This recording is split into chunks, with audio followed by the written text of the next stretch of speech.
Hey, microchurch, thanks for coming back with us as we continue in the book of First Peter. Peter is now going to speak to us about a relationship that some of you may be in the middle of and some of you may not. Some of you are longing for it and hoping for one day. So he's writing in chapter 3 about wives and husbands and how we are to live together. And so Peter is going to address this in the first 7 verses of chapter 3. So let's jump in and then we'll talk about it. So 1 Peter chapter 3, verse 1. It says, "Likewise, wives, be subject to your own husbands, so that even if some do not obey the word, they may be won without a word by the conduct of their wives, when they see your respectful and pure conduct. Do not let your adorning be external, the braiding of hair and the putting on of gold jewelry or the clothing you wear, but let your adorning be the hidden person of the heart, with the imperishable beauty of a gentle and quiet spirit, which in God's sight is very precious. For this is how the holy women who hoped in God used to adorn themselves, by submitting to their own husbands, as Sarah obeyed Abraham, calling him Lord, and you are her children if you do good, and do not fear anything that is frightening. Likewise, husbands, live with your wives in an understanding way, showing honor to the woman as the weaker vessel, since they are heirs with you of the grace of life, so that your prayers may not be hindered."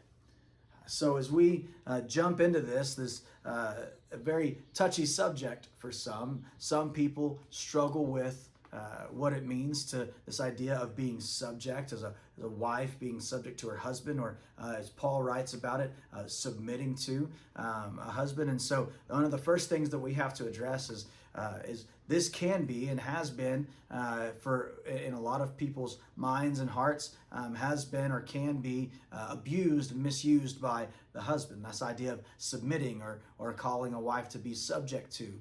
This does not mean that a husband has ultimate authority to command and demand things from his wife. That is not at all what Peter is saying. That's not what Paul has said. That's not the example we see from Jesus in the scriptures either. And so we have to get this understanding and call that out. Right? I think it's important for us to recognize and know that there are a lot of people, a lot of men who read a verse like this in Scripture and think, okay, now I get to be married and tell a woman to do whatever I want, and she can't talk back to me or she can't disagree with me because I'm the husband and God says that she's to be subject to me in Scripture, or she's to submit to me. It's not what it's about. Right? It's about a husband loving his wife as Christ loved the church, is what we read in Ephesians chapter 5.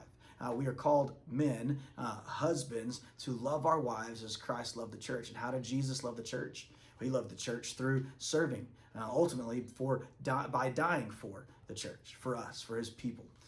And so that is what we need to get out on the table first and foremost. This idea of being subject, this idea of submission by the wife is not something that we should shy away from. In fact, if a husband is worthy of submission, that is when a wife finds joy and delight in submitting. And so how does a husband become worthy of submission? Well, we'll start in verse 7 and talk about husbands since we're there. It says, "Husbands, live with your wives in an understanding way, showing honor to the woman." And it says, "as the weaker vessel." This is simply, I think, a statement on the fact that physically men are stronger in most cases. There are some women that can out bench press me. I have no doubt about that. But as a general rule, men are to honor women because and protect and love and cherish and care for, because that is one of the roles, one of the God-given roles that he has given us is to protect and to honor, because we should see women not weaker and incapable, but as someone that we are to honor, because they can't do all the things that men can do. And I know in our world, in our society today, with the idea of women can do everything that men can do, that's a hard line to draw in the sand. But once again, it goes back to if us as men, if us as husbands are living in a way that shows honor to our wives, then I think that naturally they're going to gravitate towards this idea of being subject or submitting to, because that is how we are called to live. Right? Why? Because women are, our wives are heirs with us, or co-heirs of the grace of life, right? So we are not in this alone, man. It's not just about us. It's not just about our thoughts and our actions, right? It's not just about our wives submitting or being subject to us because we want dinner on the table at 5 o'clock when we get home, right? That's not what this is about. Right? What the wives are being called to is to naturally, because of the hierarchy that we see in Scripture, the husband is the head of the house, and so the wife submits to him, but only when and if the husband is living in a way that brings honor and glory to Jesus first and foremost, but also shows the wife honor. Right? The way that Jesus loved the church, we are to love our wives. We are to give of ourselves. And when there's a conflict between what we want and what our wives want, what would Jesus do in that situation? Well, he would most likely give up something that he desired so that his wife could have, if he were married, could have that what she desired. Why? Because he sacrifices for her. And that's what we are called to do as husbands. And so when we sacrifice and love and give and protect our wives the way that we see Jesus doing for his church, his bride, then it becomes commonplace and natural and even a joy for women then to submit to and follow their husbands and what they are called to do. And so as wives, you are called to be subject to your own husbands. And why is that though?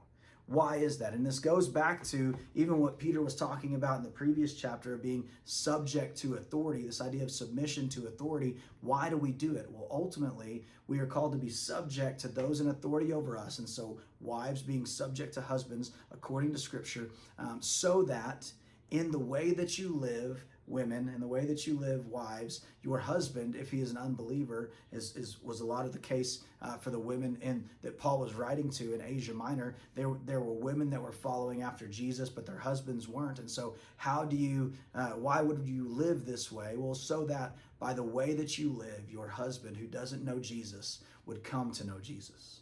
Right? So husbands, why do you love your wife the way that Christ loved the church? Well, mostly because we are called to, but partly if we love our wives husbands the way that Jesus loved the church, and then our wives joyfully and gladly submit to our authority that's been given to us over them. If we do those things in tandem, people will begin to see our lives and see our marriages as a picture of the gospel. That's what it's about. Right? Our marriages are pictures of how Jesus loved and submitted and gave himself for the church. And so husbands are to love and give ourselves to for our wives so that people can come to know Jesus because of our relationship. That's what Peter is getting at here. That's what Paul, when he writes about marriage, that's what he is getting at. It's not this, I'm going to rule over you, I'm the man, I'm the big, tough, strong guy. That has nothing to do with it. It's all about love. It's once again, we're going back to this idea of love. Who are we called to love? Husbands, we're called to love our wives as Christ loved the church. And then when we do that, when we have given them a reason to honor us and be subject to us, then they joyfully will be able to do that. And so in my reading of this and my understanding, the onus is more on the husband, right? A lot of times we see this, and there's 7 verses here. 6 of them are devoted to the wives, and 1 of them is devoted to the husband. But honestly, if you really look at Scripture and the totality of it, I believe that the onus on living this way is on the husband first and foremost. Because it's not until the husband is worthy of his wife's submission that she will be able to joyfully and willingly submit. And so we are called to husbands who know Jesus and love Jesus, submit or to honor our wives and to love them and sacrifice for them. Wives, even when, right? Just as we learned about last week, talking about the authority over us, even when it's hard, we subject ourselves, right? We submit ourselves, wives, to husbands, so that they might see Jesus and know Jesus. And so once again, another difficult thing to walk through and discuss. I hope you have plenty of opportunity to sit down with people and have some conversations around the idea that Peter has given us here this week. So thanks for joining with me this week, and we'll see you next time.